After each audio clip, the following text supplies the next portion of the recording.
Nondoto. You're looking at me, boy. You're gonna wish you didn't.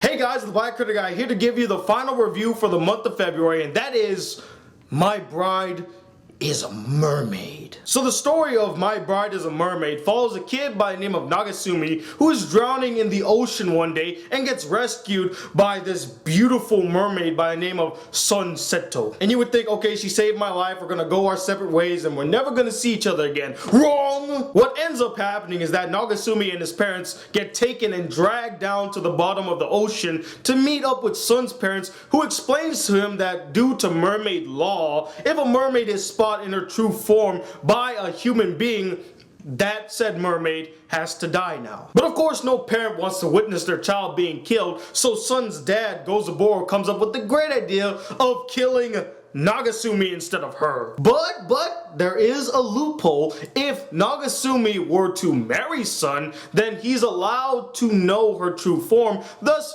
nobody has to get killed and everybody sorta wins in that way. And so it follows Nagasumi in his blooming relationship with Sun, and crazy and wacky situations ensue. Now, I was recommended to watch this anime a few years ago by one of my subscribers by the name of Jiki505, and also you guys voted for this anime to be one of the animes I reviewed this February, although there was a tie between this one and Welcome to NHK. And I'm not gonna lie, I watched a few episodes of NHK and I came to realize there's not a lot of romance in this anime, and it was kind of bothersome. I didn't really like watching it, so I decided to just watch My Bride is a Mermaid, and thank God I made the right choice because I had so much fun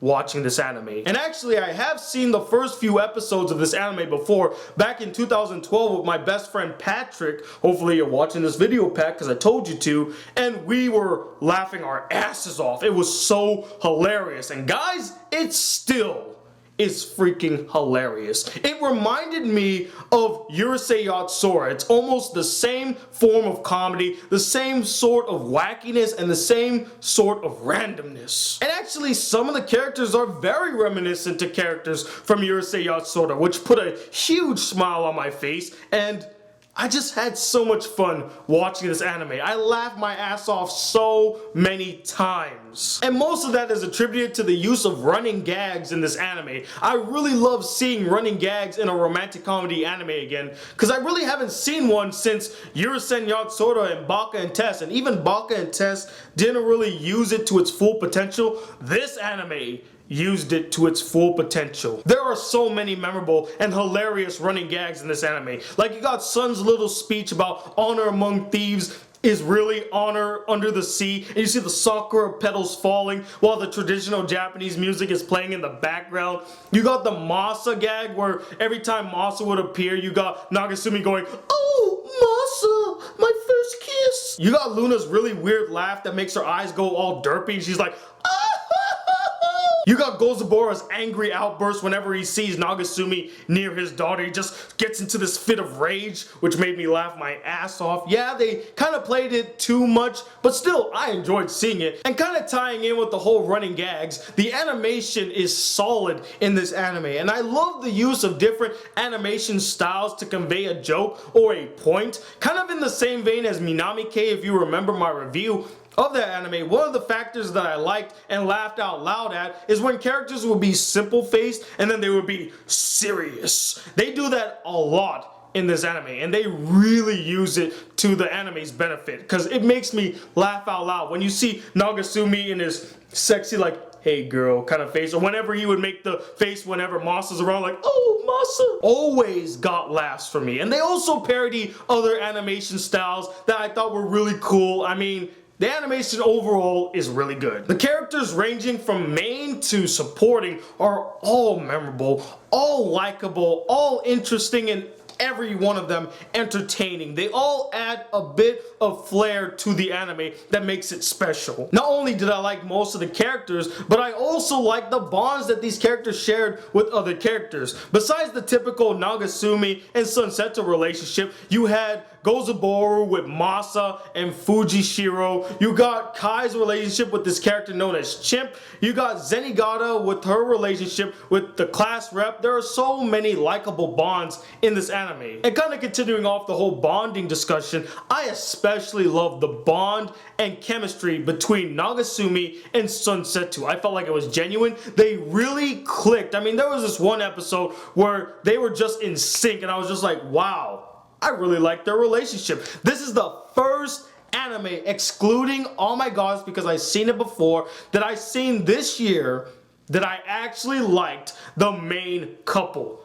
Thank you. Now time to talk about the voice acting. I really loved the voice acting in the Japanese dub. Now this is nothing against the English dub. In fact, the English dub is very solid, and Todd Haberkorn, who plays Nagasumi, he sounds just like his Japanese counterpart, so they did perfect casting for there. But I just felt like it didn't hold up to the Japanese dub. I mean, it felt more hilarious and more comical hearing the Japanese voices than it was hearing the English voices. So it's all about personal preference. I personally really like the Japanese dub, but the Funimation dub is good. It's just not the one I liked. And the last thing that I really liked in this anime was the music. Loved the opening theme. Downloaded right after seeing the anime, and the little song that plays during Sunseto's little speech about honor amongst thieves, always hilarious, and it's very soothing. It also plays whenever Masa's in this like bar with this woman.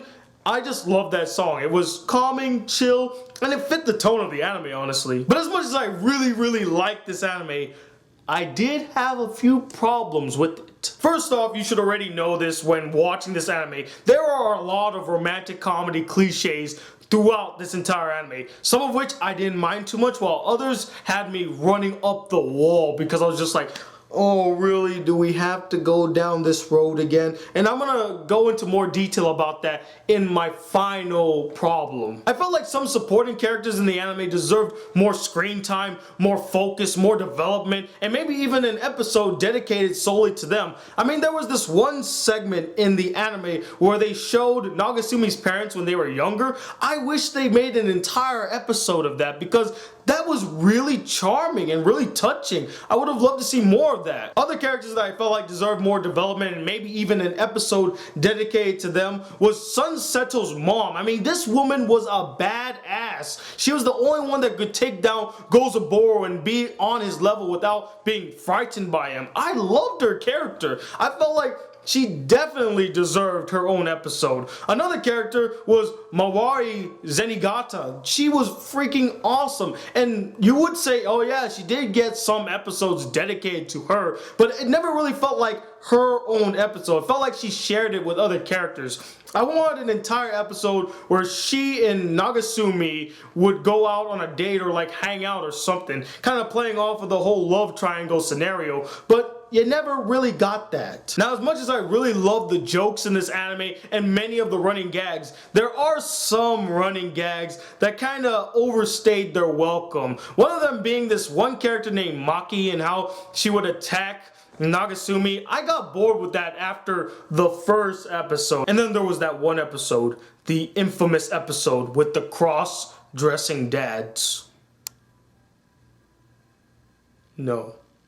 That's just not funny. I cannot see masculine men dressing up in schoolgirl's outfit and say that was hilarious.